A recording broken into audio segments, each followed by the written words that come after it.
Di ruang tamu di halaman depan kediaman Li, beberapa sosok duduk diam dengan antisipasi di wajah mereka. Suara tawa terdengar dari belakang aula. Sekelompok pelayan mengepung Li Jing dan istrinya.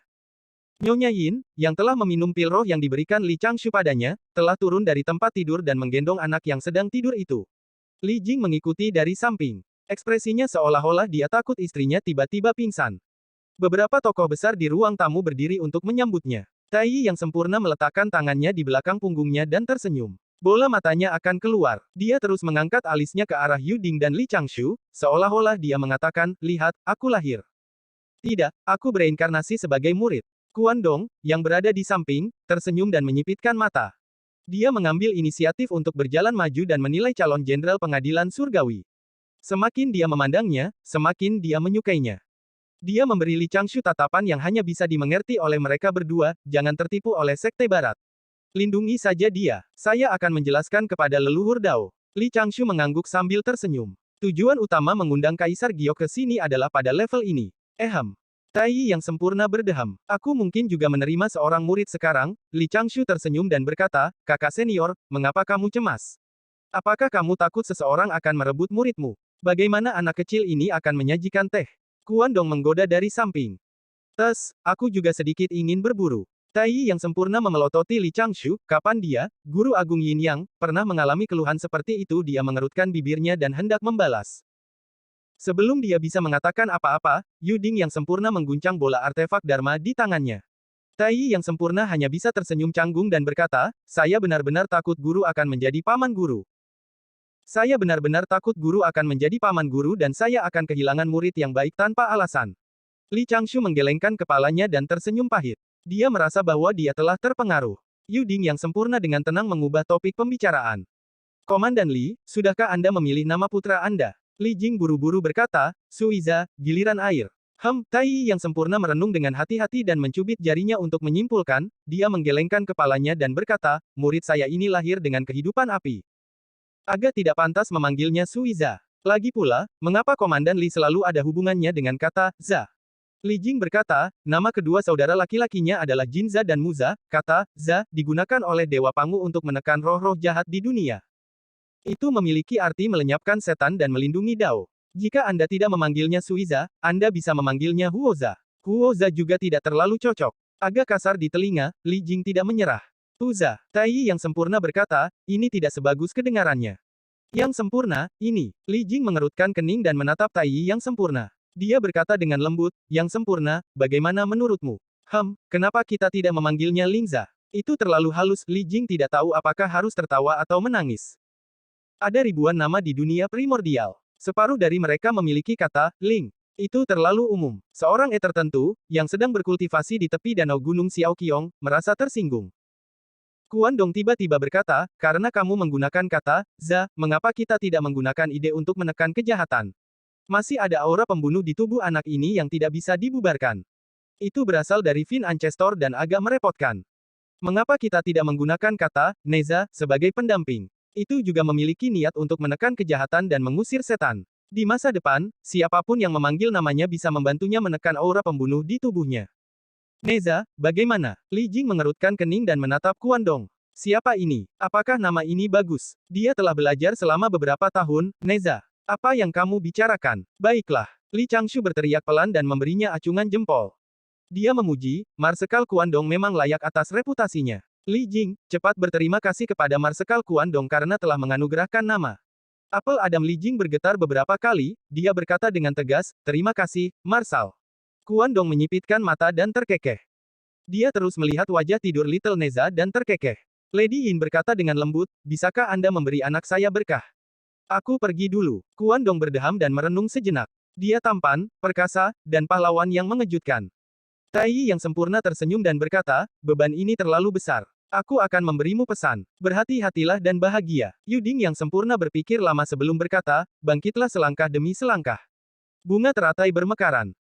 Oleh karena itu, banyak tatapan tertuju pada Li Changshu. Li Changshu menatap Neza kecil yang tertidur dan berbisik, Neza adalah murid umat manusia hari ini. Dia memiliki tubuh dan jiwa umat manusia.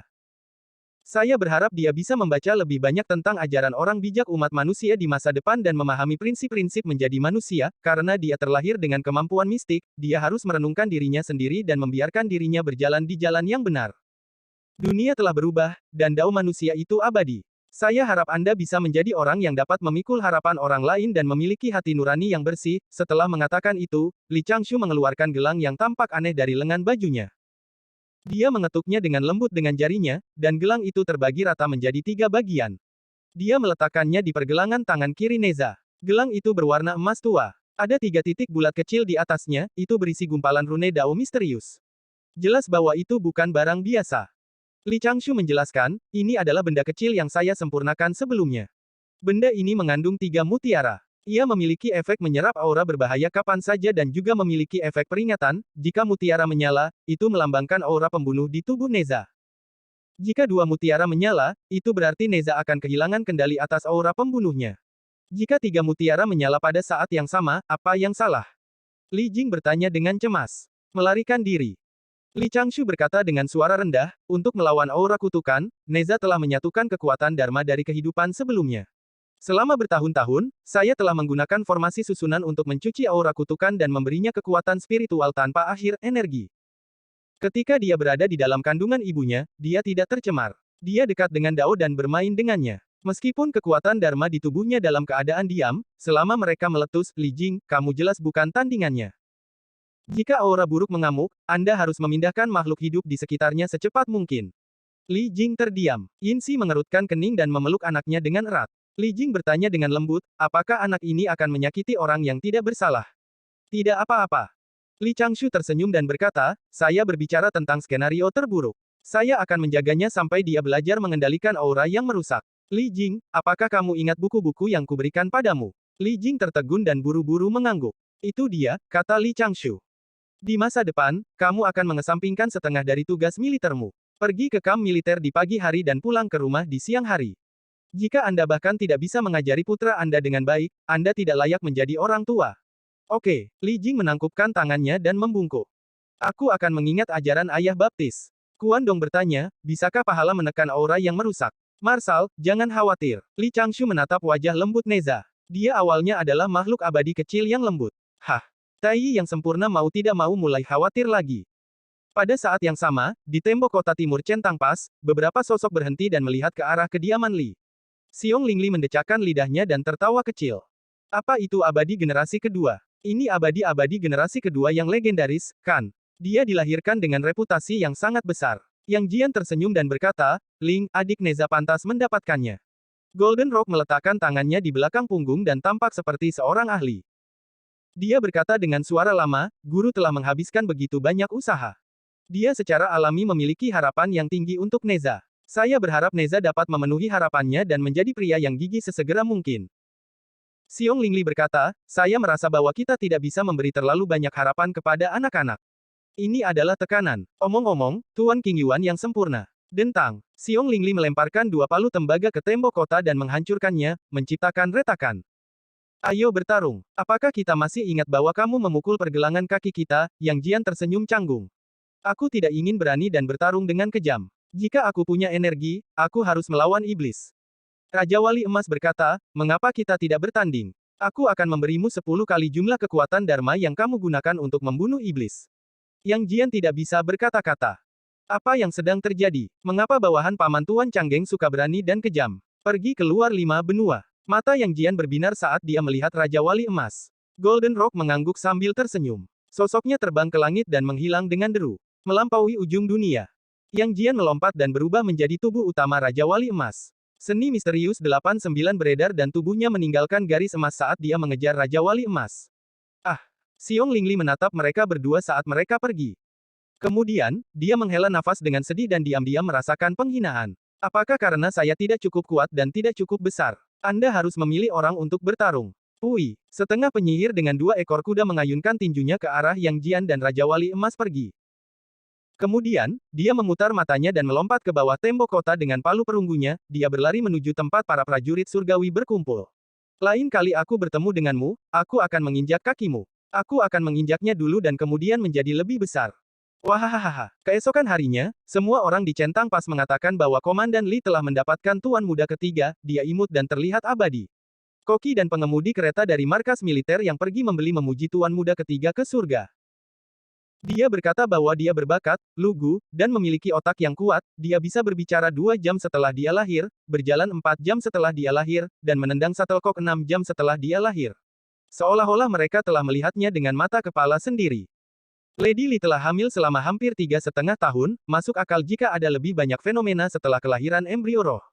Di bawah kendali seorang murid sekolah Ren yang tidak mau disebutkan namanya, berbagai fenomena muncul di Centang Pas. Pertama, kawanan rusa yang hilang berlari ke kamp dan memberi tentara lebih banyak makanan, lalu, ada gerimis ringan yang menyembuhkan banyak luka lama para prajurit. Ada ganoderma besar di balok menara kota celah centang. Itu dianggap sebagai tanda keberuntungan.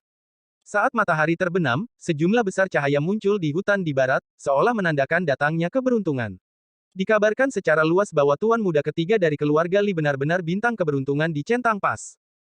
Hanya dalam beberapa hari, halaman belakang kediaman Li menjadi semakin hidup.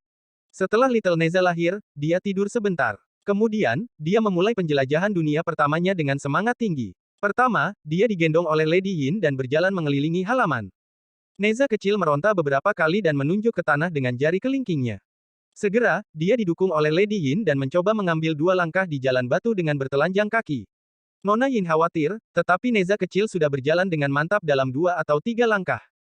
Dia bahkan memberi isyarat agar ibunya melepaskannya. Nona Yin perlahan melepaskannya. Tubuh Neza kecil bergoyang dan tangannya bergoyang ke kiri dan ke kanan.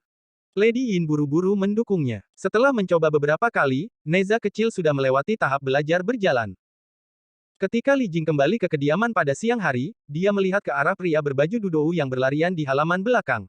Mereka melompati pegunungan palsu, koridor, dan atap. Dia tidak bisa membantu tetapi merasa terdiam. Dia berbakat. Li Changshu duduk di dinding dan menyaksikan adegan itu. Dia tidak bisa menahan senyum hangat. Pada saat itu, Neza kecil hanya sedikit lebih kuat dan gesit. Kekuatan Dharma dan kemampuan mistiknya tersembunyi di tubuhnya. Itu tentu saja mahakarya Li Changshu. Sebelum Little Neza berusia 3 tahun, jika dia ingin mengerahkan kekuatan Dharmanya, dia harus menggunakan emosinya atau mantra khusus.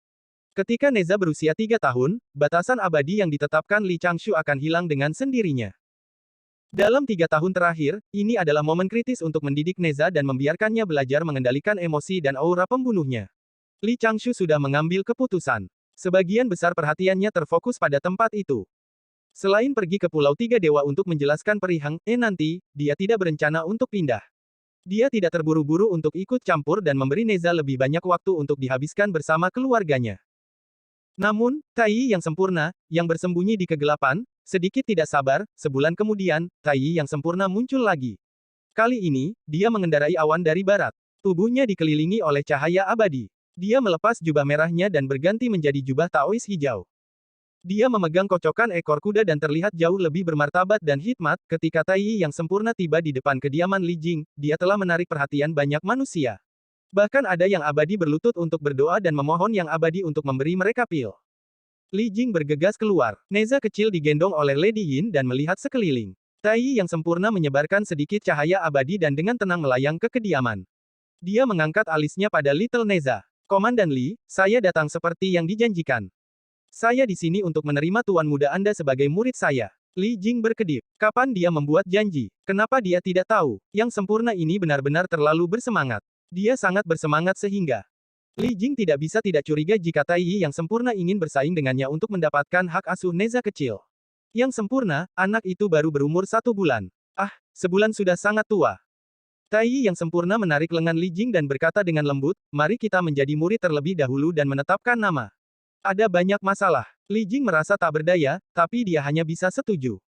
Neza kecil menaksir Tai yang disempurnakan untuk waktu yang lama dan mengambil inisiatif untuk mengulurkan tangannya, ingin Tai yang disempurnakan memeluknya. Tai yang sempurna sangat senang saat melihat itu. Tepat ketika dia akan bergerak maju, Li Jing, yang berada di sampingnya, memukulnya dan berkata, Nyonya, bawa Neza untuk mandi dulu. Saya akan pergi ke ruang tamu dengan yang sempurna untuk membuat beberapa persiapan.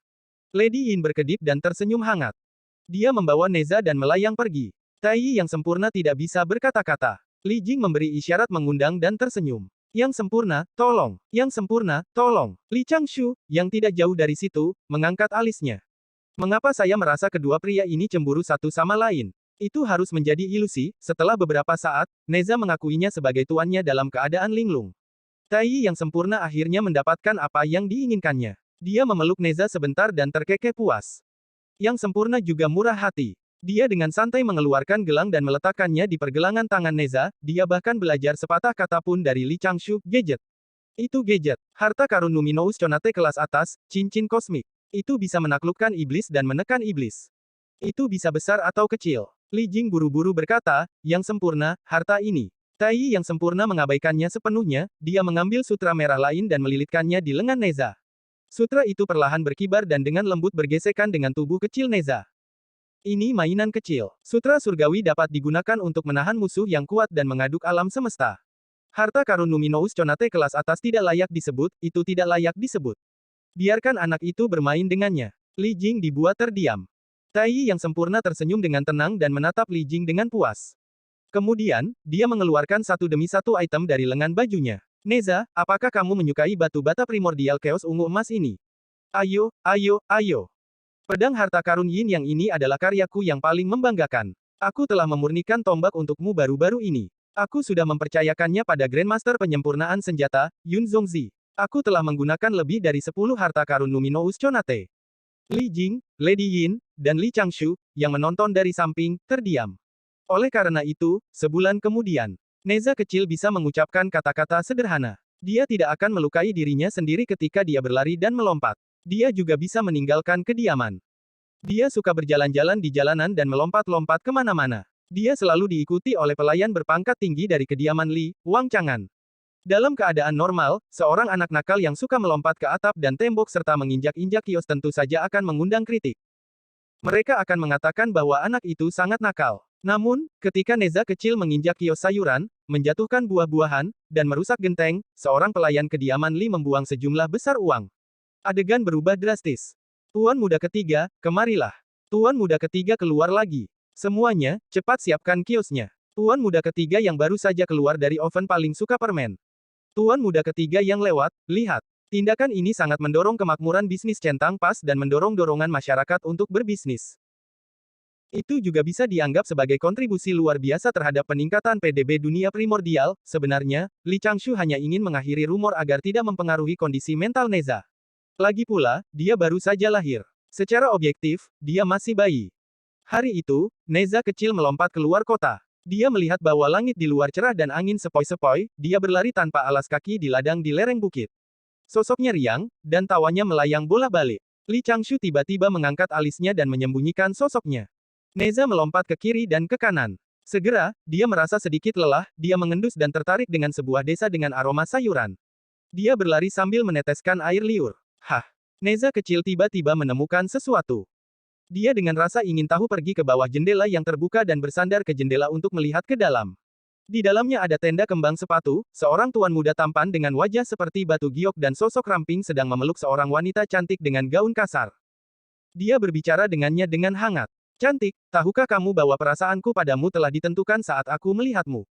Aku hanya ingin berjalan di jalan yang sama denganmu dan tidak pernah berpisah lagi. Tuan muda Ao, hah! Tiba-tiba terdengar suara di dekat jendela. Keduanya, yang menciptakan suasana, tampak terkejut.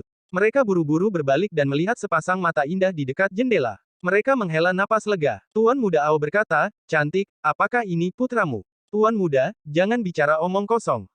Wanita itu buru-buru berkata, saya belum menikah. Bagaimana saya bisa memiliki putra yang begitu tua? Dia dari anak mana? Ayo pergi. Neza kecil meraih jendela dengan tangan kirinya dan menunjuk ke belakang Tuan muda Ao dengan tangan kanannya. Ekor. Tuan muda Ao terkejut. Dia melihat ke bawah dan melihat bahwa teknik transformasinya belum rusak, dia melihat lebih dekat dan melihat bahwa energi spiritual anak itu menindas. Dia tidak bisa membantu tetapi bergumam di dalam hatinya. Tuan muda Ao memutar matanya dan mengungkapkan senyum lembut. Dia mengeluarkan mutiara besar dari lengan bajunya dan berjalan ke jendela di bawah tatapan kagum wanita di sampingnya. Adik, aku akan memberimu ini untuk dimainkan. Bisakah kamu bermain di tempat lain? Tuan muda Ao gelombang, wanita itu memanggil dengan lembut. Hatinya hampir meleleh oleh suara lembut ini. Memukul. Sebuah tangan kecil menamparkan mutiara itu tanpa ampun. Neza kecil berteriak dengan suara kekanak-kanakan, cacing panjang. Panjang, mata Tuan Muda Ao membelalak. Pada saat itu, kemarahan melonjak di hatinya. Dia mengutuk, "Hei, anak kecil, kenapa kamu memarahiku, cacing panjang?" Lanjutkan memarahi. Cacing panjang dengan bunga berwarna hijau dan putih. Hehe, hahaha, hai. Tuan Muda Ao sangat marah, dia mengangkat tangannya dan menunjuk ke dahi Neza. Dia segera ingin menggunakan mantra Dharma kecil untuk membuat bocah manusia itu menderita. Namun, saat dia menunjuk, tangan kecil Neza meninggalkan bayangan. Dia meraih jarinya dan dengan lembut memutarnya ke arah yang berlawanan. Retakan, itu rusak. Uploader by Novel. Saat itu, Ao Bing tidak bisa menahan amarahnya. Di sudut Istana Kristal Samudra Timur, di mana Raja Naga Tua biasanya tidak muncul, Pangeran ketiga Istana Naga Donghai, Ao Bing, muncul dari aliran air, dia mondar-mandir dengan tangan di belakang punggung. Dia adalah Pangeran ketiga Istana Naga Donghai. Hari ini, di tepi Laut Timur, dia benar-benar dipukuli oleh bocah berbaju Dudou. Apakah ada keadilan? Apakah ada aturan surgawi? Poin utamanya adalah, dia belum pernah bertarung sebelumnya, ya, Pangeran ketiga Istana Naga Donghai dapat mengandalkan kebangkitan garis keturunannya untuk melangkah ke alam Dewa Emas di masa depan. Namun, karena garis keturunan Raja Naga di tubuhnya terlalu tipis, tidak ada harapan baginya untuk terbang ke langit seperti kakak keduanya. Namun, dia tetap seekor naga. Hari ini, dia telah pergi ke wilayah ras manusia untuk menghangatkan seorang wanita manusia, tetapi dia sebenarnya telah ditekan ke tanah oleh bocah kecil yang mengenakan pakaian dalam dan dipukuli dengan baik. Dari mana pria itu mendapatkan kekuatannya? Di mana kalian berempat? Empat pangeran ini, desis. Ao Bing menutupi pipinya yang bengkak dan menarik napas dalam-dalam. Seluruh naga tidak dalam kondisi baik. Mengapa saya tidak bisa menggunakan kekuatan sihir saya untuk mengurangi pembengkakan? Bukankah mereka mengatakan bahwa itu adalah wilayah manusia, dan tidak banyak prajurit Ki manusia di sana? Bahkan jika mereka adalah praktisi Ki manusia, bukankah mereka semua berkultivasi di kemudian hari?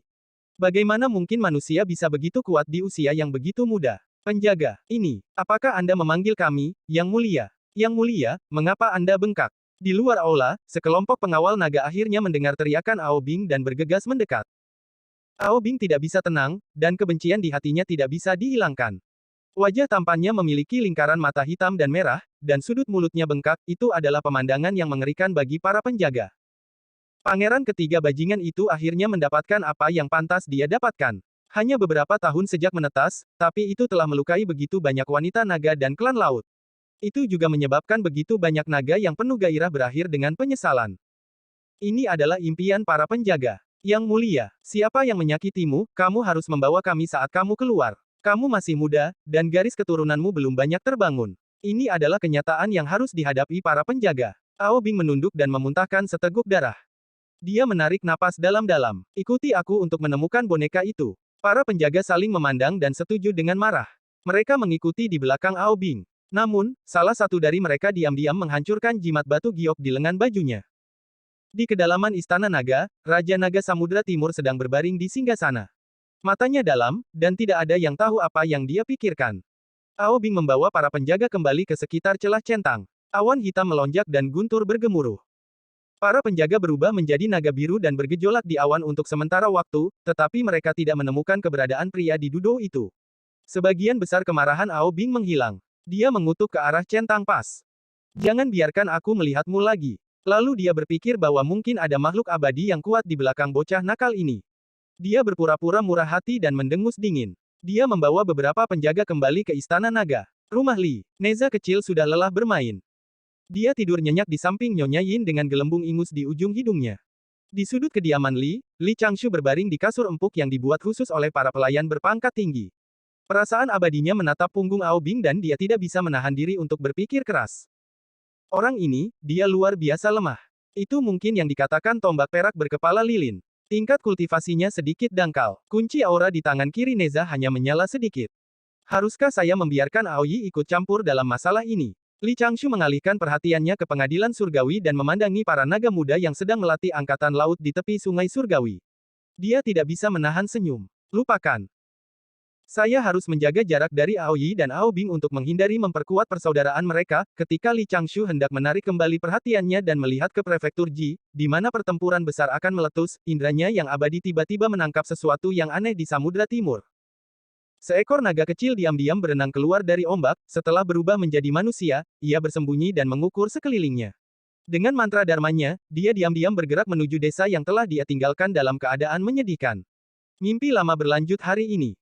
Bagaimana dia bisa menahan angin musim semi? Cek. Sudut mulut Li Changshu berkedut, dia hampir tidak bisa tidak memberi pelajaran pada Little Silver Dragon. Dia benar-benar tidak meneteskan air mata sampai dia melihat peti mati itu. Dia tidak berbalik sampai dia menabrak dinding. Namun, ngomong-ngomong, tidak ada yang bisa dia lakukan tentang omong kosong Ao Bing, para wanita itu sepertinya bermimpi. Ada pria sempurna dalam mimpi mereka, dan ada harta sebagai kompensasi saat mereka bangun. Mereka tidak perlu khawatir tentang makanan dan pakaian.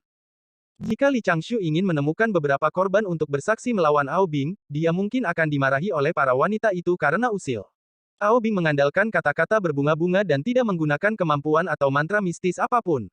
Itu tidak akan digunakan untuk melawannya. Namun, dari sudut pandang pribadi, tindakan Ao Bing benar-benar menyebalkan. Li Changshu menatap Neza kecil, yang sedang tidur nyenyak. Ketika dia memikirkan naskah kasar yang telah dia atur, dia langsung merasa lega. Hasil Ao Bing ditakdirkan untuk menjadi tragis.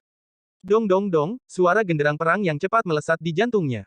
Mata Li Changshu berbinar. Dia meninggalkan sebagian perhatiannya untuk mengurus Neza dan melakukan banyak tugas. Dia melihat ke sisi lain benua selatan. Di kota Jizhou, Su Hu memberontak dan samar-samar dikepung oleh pasukan Markis Chong Hu. Awan hitam menekan kota dan hendak menghancurkannya. Moral pasukan Su Hu agak rendah. Banyak tentara telah mendengar nama kejam dan pembunuh Markis Beibo. Kebanyakan dari mereka tidak lagi memiliki keinginan untuk berperang. Di antara mereka adalah Jenderal Gandum, Zheng Lun. Bagaimana saya bisa begitu sial? Zheng Lun mengenakan baju besi di tenda tentara di dalam tembok kota-kota Jizhou. Dia duduk di sana dengan linglung. Saat itu, tuannya tiba-tiba menerima petunjuk dari Dao Surgawi. Dia berkata bahwa ada bencana dalam hidupnya dan dia harus berada di benua selatan. Zheng Lun bertanya pada saat itu, bukankah sekolah Ren tidak akan memasuki kesengsaraan besar? Disempurnakan Du juga tidak bisa menjawab. Setelah menyimpulkan selama beberapa bulan, dia masih meminta Zheng Lun untuk melakukan perjalanan ke benua selatan. Oleh karena itu, yang disempurnakan berkata, kesengsaraan besar ada di depan. Murid, Anda tampaknya berada di tengah kesengsaraan. Anda harus pergi ke benua selatan. Namun, murid, jangan khawatir, dalam kehidupan Anda sebelumnya, Anda memiliki hubungan yang mendalam dengan Lord Taibai Jinsing. Sekarang ingatanmu masih utuh, tidak akan ada perubahan apapun. Dengan hubungan ini, Lord Taibai Jinsing secara alami akan menjagamu. Apa yang Anda takutkan? Juga, ketika Anda pergi ke benua selatan, jangan pergi ke tempat-tempat seperti kota Chaoge dan Markis keempat. Temukan saja markis berukuran sedang dan jadilah jenderal kecil di tempat terpencil. Apa yang dapat dilakukan kesengsaraan besar bagi Anda? Zheng Lun, yang merasa bahwa apa yang dikatakan tuannya masuk akal, pergi ke benua selatan dan mencari kemana-mana. Pada akhirnya, dia memilih Jizhou dengan lingkungan yang baik. Tempat ini jauh dari kota Chaoge. Su Hu, yang bertanggung jawab, juga seorang markis lokal yang setia dan berprinsip. Kemudian, Su Hu berkata, di Xin adalah tirani. Dia memeras pajak dan membunuh orang-orang yang setia. Aku, Su Hu, tidak akan melayani raja seperti itu. Zheng Lun juga sedikit bingung. Dia tidak tahu apa yang salah dengan tuannya, dengan sejumlah kecil pasukan dan jatah di Jizhou, bukankah itu akan memberikan kejayaan bagi pasukan Sang? Sekarang, pasukan Sang tidak bergerak sama sekali. Namun, serangan pasukan Markis dari Markis Utara telah mencekik Jizhou. Ah! Zheng Lun menghela nafas dan melihat peta di atas meja di depannya. Dia berpikir tentang bagaimana dia harus menghadapinya. Kali ini, itu adalah pertempuran defensif. Pengawas gandum tampaknya tidak banyak berguna. Seperti kata pepatah, sebelum ketiga pasukan bergerak, ransum dan makanan ternak didahulukan, tidak ada banyak perbedaan antara jenderal pengawas gandum dan jenderal barisan depan. Nantinya, Zheng Lun juga harus menyerang dan menerobos barisan musuh. Saat itu, dia menyamar sebagai orang aneh dengan beberapa teknik khusus, agar tidak mengekspos identitasnya sebagai yang abadi, dia harus menunggang kuda dan memegang senjata. Dia juga harus berhati-hati untuk tidak membunuh terlalu banyak manusia. Jika tidak, itu akan meningkatkan karma negatifnya. Jika ada pembudidaya Ki Refinement yang tersembunyi di pasukan Chong Ho, dia hampir tidak akan bisa bertarung dengan mereka. Terlepas dari apakah dia menang atau kalah, setidaknya dia tidak akan menjadi bahan tertawaan bagi manusia yang mengintimidasi. Dalam kehidupan sebelumnya, dia adalah pemimpin sekte dari 6 sekte abadi sekolah Ren. Sekarang, dia adalah seorang jenderal di bawah tenda Markis Fana. Kontrasnya terlalu besar. Itu tidak keren sama sekali. Kali ini, dia hanya akan mengendur dengan santai. Jika suhu hancur, dia akan kembali ke hutan, itu bisa dianggap sebagai perjalanan ke benua selatan. Bisakah suhu menang? Benar-benar lelucon. Hanya pasukan Chong Ho saja sudah 10 kali lipat jumlah pasukan di Jizhou. Meskipun Suhu dikenal karena keberaniannya, dia ditakdirkan untuk dikalahkan. Jika Suhu bisa menang, Zheng Lun akan memakan meja kayu di tempat. Suhu menerima tantangan itu dan menggunakan putranya, Su Quanzong, untuk mempertahankan benteng. Dia melompat ke depan dan bertarung dengan Chong Houhu untuk sementara waktu. Dia nyaris tidak menang. Chong Houhu dikalahkan dan moralnya rusak, dia tidak menyerang kota untuk saat ini. Pada malam hari, Su Hu memimpin pasukan Ji Zhou untuk menyerang Kam. Pasukan Chong Houhu banyak dan sombong. Dia tidak waspada dan dibawa ke Kam oleh Su Hu. Pasukan Chong Houhu tidak memiliki pemimpin dan tersebar di mana-mana, pasukan Ji Zhou menyerang kemana-mana, menyebabkan pasukan Chong Houhu dikalahkan dan mundur sejauh 50 km. Zheng Lun tidak bisa berkata-kata. Baiklah. Setelah membunuh musuh dan kembali ke tendanya, Zheng Lun mengangkat tangannya dan menunjuk ke meja kayu berubah menjadi sepiring buah-buahan dan dia mulai mencicipinya. Jika dia bisa menang, mengapa Chong Houhu menjadi markis keempat? Dia mungkin juga bunuh diri. Benar-benar, pemimpin sekte, mengapa kamu begitu marah? Sebuah suara yang jelas memasuki telinganya. Zheng Lun terkejut. Dia menoleh untuk melihat ke kiri dan ke kanan, tetapi dia tidak tahu dari mana asal suara itu. Li Changshu terkekeh dan patung kertas itu muncul di sudut tenda. Dia benar-benar memikirkannya dengan hati-hati. Meskipun Zheng Lun telah bereinkarnasi, ingatannya belum pudar karena Netherworld telah memberinya kesempatan. Selain itu, dia telah melanjutkan jalan sebelumnya dan menjadi murid Du E yang disempurnakan. Sebelumnya, ia telah aktif dalam lingkaran sosial keabadian Gunung Kunlun. Jika dia tidak memanggilnya pemimpin sekte, Zheng Lun harus memanggilnya Bibi Tuan. Itu akan sedikit canggung. Saat melihat sosok Li Changshu, Zheng Lun buru-buru berdiri. Dia pertama kali memasang penghalang untuk mencegah siapapun di luar melihatnya. Kemudian, dia langsung membungkuk pada Li Changshu. Salam, Tuan Tai Bai Jinsing. Li Changshu menangkupkan tangannya dan membalas hormat Dao. Dia tersenyum dan berkata, pemimpin sekte, tidak perlu bersikap sopan. Saya hanya lewat dan datang berkunjung. Zheng Lun tidak ragu. Dia membuat gerakan mengundang dan tersenyum. Duduklah di sini, Tuan Tai Bai Jinsing. Kita sudah lama tidak bertemu. Ayo mengobrol. Baiklah. Li Changshu setuju dan duduk di samping Zheng Lun. Ketika dia melihat piring buah mengambang di samping Zheng Lun, dia tidak melihatnya dengan hati-hati. Dia dengan santai mengambil anggur dan melemparkannya ke mulutnya. Itu sebenarnya adalah detail yang mengungkapkan kedekatan keduanya. Namun, ketika anggur itu masuk ke mulutnya, Li Changshu menggigitnya dan mengerutkan kening ke arah Zheng Lun. Dia ingin mengatakan sesuatu tetapi ragu-ragu. Namun, dia masih diam-diam menghabiskan anggur dan menelannya. Kapan pemimpin sekte memiliki hobi seperti itu? Hahaha, aku tidak ada hubungannya. Aku akan mencobanya. Zheng Lun melambaikan tangannya dan tertawa. Dia dengan santai mengubah topik. Kemana kamu pergi, Tuan Tai Bai Jinsing? Kenapa kamu lewat sini? Sebenarnya, aku tertarik dengan pertarungan di sini. Li Changshu memandang Zheng Lun dan berkata dengan serius, mengapa pemimpin sekte terlibat dalam pertempuran mematikan seperti itu? Zheng Lun menghela nafas panjang. Dia tidak punya tempat untuk mengadu, dia segera mengambil anggur dan meletakkannya di mulutnya. Mulutnya dipenuhi serbuk gergaji saat dia mulai menggambarkan pertemuan sebelumnya. Li Changshu sedikit mengernyit. Apakah ini benar-benar kebetulan? Pemimpin sekte, apakah kamu masih ingat apa yang kamu pikirkan ketika kamu memutuskan untuk tinggal di Jizhou? Pikiran. Zheng Lun mengingat dengan hati-hati. Saya tidak punya pikiran. Saya hanya merasa bahwa tempat ini tidak buruk. Sudah ditakdirkan dengan saya. Mengapa saya tidak menunggu di sini dan melihat bagaimana kesengsaraan besar selanjutnya? Li Changshu tidak bisa menahan diri untuk tidak berpikir keras. Dia tidak mengganggu reinkarnasi pemimpin sekte, jadi dia tidak bisa ditahan oleh Dao Surgawi. Menurut kata-kata pemimpin sekte tidak merasa bahwa dia telah ditentang, semua pikirannya datang dari hatinya dan dia melakukan apa yang dia inginkan. Kebetulan, tidak tepat. Harus dikatakan bahwa itu adalah nasib makhluk hidup di dunia primordial. Pengoperasian kesengsaraan besar memengaruhi keberuntungan makhluk hidup, dengan diam-diam, semuanya diatur dan membentuk naskah Dao Surgawi. Itu adalah bagian yang benar-benar menakutkan dari Dao Surgawi. Li Changshu duduk berhadapan dengan Zheng Lun dan merenung sejenak.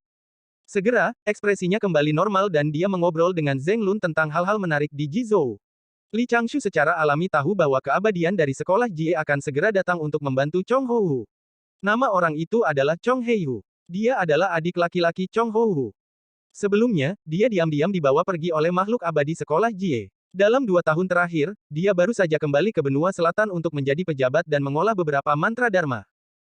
Jika Zheng Lun tidak menyerang nanti, Chong Heiyu akan bisa menang dengan mudah dan memudahkan Daji masuk ke dalam istana. Melihat pemimpin sektenya mengunyah kayu karena bosan, dia kemungkinan besar tidak ingin terlibat. Setelah Zheng Lun menghabiskan sepiring buah, Li Changshu berdiri dan mengucapkan selamat tinggal. Dia mengingatkan Zheng Lun untuk melindungi dirinya sendiri dalam kesengsaraan besar. Pada saat genting, dia akan meneriakkan nama-nama murid sekolah Ren. Zheng Lun secara alami setuju. Setelah mengirim Li Changshu pergi, dia menoleh dan muntah. Itu hanya sebuah meja kayu. Chong Houhu ini benar-benar tidak berguna. Dia menyebabkan aku berada dalam keadaan yang menyedihkan dan hampir mempermalukan diriku sendiri di depan Changshu. Pada saat itu, Zheng Lun mengertakkan gigi dan mengambil keputusan. Kali ini, dia bertaruh di baskom ini. Ji Zhou masih bisa bertahan setidaknya 3 putaran. Kalau tidak, dia akan menggerogoti baskom tembaga ini. Ji Zhou baru saja menang. Moral tentara tinggi. Para pengikut didorong. Namun, Chong Houhu bangkit dan dengan cepat menyerang, adik laki-lakinya, Chong Heiyu, bergegas membantu. Su Hu takut dengan rumor tentang Chong Heiyu. Dia ingin mempertahankan kota dan menunggu pengikut membantu. Putranya, Su Quanzong, bertekad mengirim pasukan untuk berperang. Dia tidak setuju dengan Su Hu dan diam-diam memimpin pasukan keluar kota untuk meminta pertempuran. Dia ditangkap oleh Chong Heiyu. Chong Houhu menggunakan putra sulungnya, Su Quanzong, sebagai ancaman. Chong Heiyu ganas. Su Hu berkecil hati. Dia memegang pedangnya dan berjalan ke halaman belakang. Dia ingin membunuh istri dan putrinya dan kemudian bunuh diri untuk memberitahu dunia.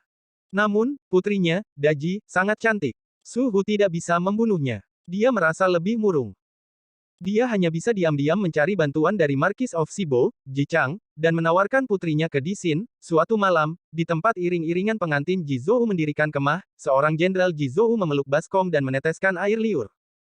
Dia diam-diam merobek baskom tembaga menjadi strip tembaga. Jika dia mengingkari kata-katanya, bagaimana hati daunnya bisa teguh Li Changshu, yang bersembunyi di bawah tanah, menyaksikan pemandangan itu dan tidak bisa menahan diri untuk berpikir keras.